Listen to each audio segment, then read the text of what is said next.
नमो तस्सा भगवतो अरहतो। पौष पूनम के अवसर पर बड़ौदा लुम्बिनी बौद्ध विहार द्वारा कार्यक्रम आयोजित हुआ। उन्हें मुबारक, सीढ़ियाँ उन्हें मुबारक जिनको सिर्फ छत तक जाना है। सीढ़ियाँ उन्हें मुबारक जिनको सिर्फ छत तक जाना है।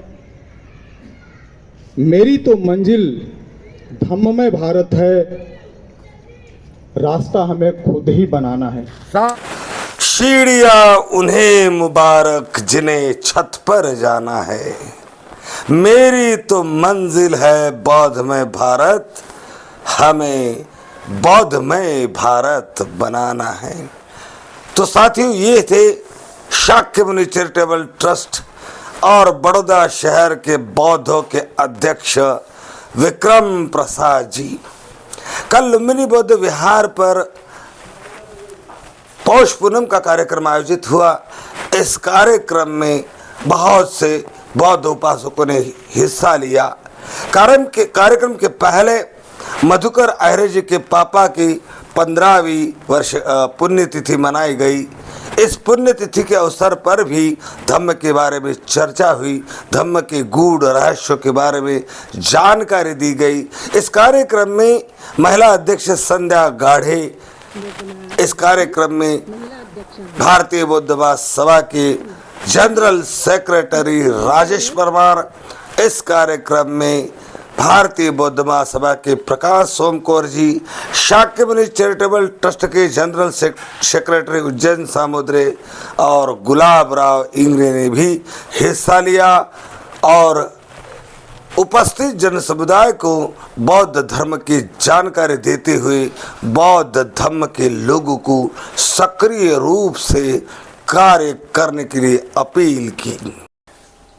धम्म बंधु, सब्बे सत्ता सब्बे पाना सब्बे भूता च केवला सब्बे भद्रानि पश्यन्तु मां किंची पाप मागवा। तथागत भगवान बुद्ध का धम्म सभी जीव, सभी सत्व, सभी प्राणी, पशु के कल्याण की बात करता है। हम विभाजन की बात नहीं करते, हम जोड़ने की बात करते हैं। तथागत भगवान बुद्ध ने वाराणसी में पंचवर्गीय भिक्षु को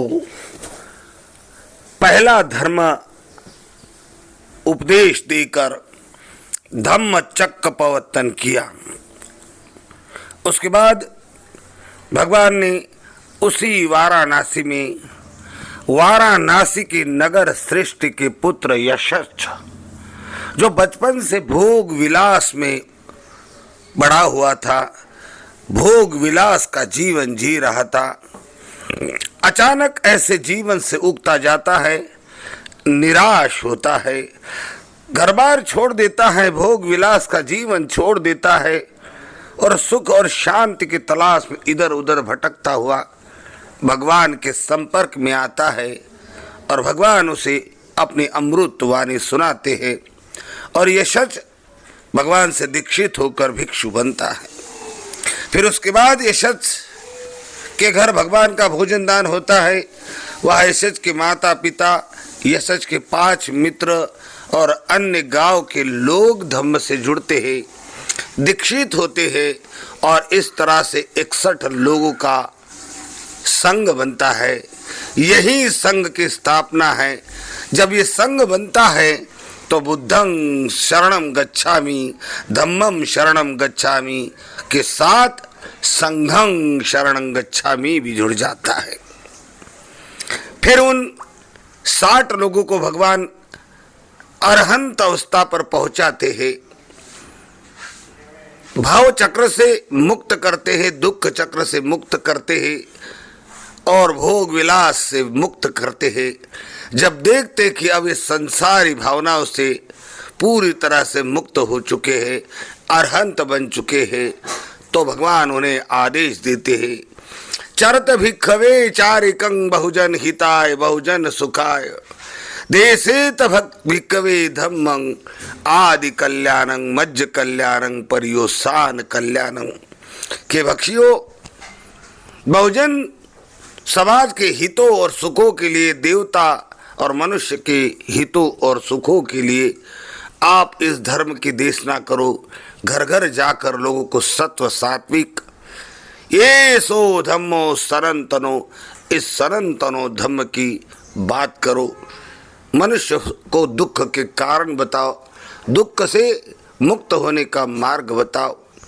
इस तरह से भिक्षु को आदेश देकर भगवान उर्वेला के क्षेत्र में वापस लौटते हैं तो पता चलता है कि उर्वेला कश्यप, नदी कश्यप, गया कश्यप ये 3 बंधु के 1000 शिष्य है और ये अग्निहोत्री है। यज्ञ करते हैं, अग्नि की पूजा करते हैं, भगवान तीनों से मिलते हैं, तीनों से धर्म चर्चा करते हैं। शुद्ध धर्म क्या है, दुख का कारण क्या है, दुख का निवारण क्या है, इस पर विशद चर्चा करते हैं। तो गया कश्यप अपने 500 शिष्यों के साथ बौद्ध धर्म अपनाता है, दीक्षित होता है, भिक्षु बनता है। अपने बड़े भैया का अनुसरण करते हुए नदी कश्यप और गया कश्यप भी अपने शिष्यों के साथ भिक्षु बनते हैं। इस तरह से 1000 लोगों का भिक्षु संघ बनता है और ये भिक्षु संघ नगर नगर, गांव गांव देशना करते हुए राजगृह पहुंचता है। वहाँ राजगृह में राजा बिंबिसार और उसके 1200 नगर श्रेष्ठ ब्राह्मण और कबीले के लोग भगवान की अमृतवाणी सुनते हैं, 4 आर्य सत्य का उपदेश सुनते हैं, आर्य अष्टांगिक मार्ग का उपदेश सुनते हैं और वे भी दीक्षित होते हैं। इस तरह से पौष पूर्णिमा का महत्व है। आप सबको ये समझना होगा कि जब तक हम प्रैक्टिकली बुद्ध धर्म को नहीं समझते, उनकी गाथाओं का अध्ययन नहीं करते, अर्थ नहीं समझते, उस सामान्य संस्कृति को हम अच्छी तरह से प्रैक्टिकली अनुभव के कसौटी पर कसकर शिविरों के माध्यम से प्रशिक्षण नहीं लेते, तब तक हम सामान्य संस्कृति को फिर से भारत में ला नहीं सकते और उसको स्थापित नहीं कर सकते।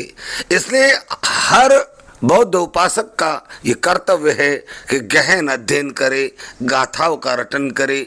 जितने भी शिविर है आचरणशील बौद्ध बनाने के लिए सभी शिविरों में हिस्सा ले और रोज सवेरे ध्यान करे, चिंतन करे, रटन करे, गाथा सूत्र पठन करे, तब आपके अंदर धर्म उतरने लगेगा और इस तरह से आपका अनुसरण लोग करेंगे और हम समान संस्कृति और सारे भारत को बौद्धमय भारत बना सकेंगे।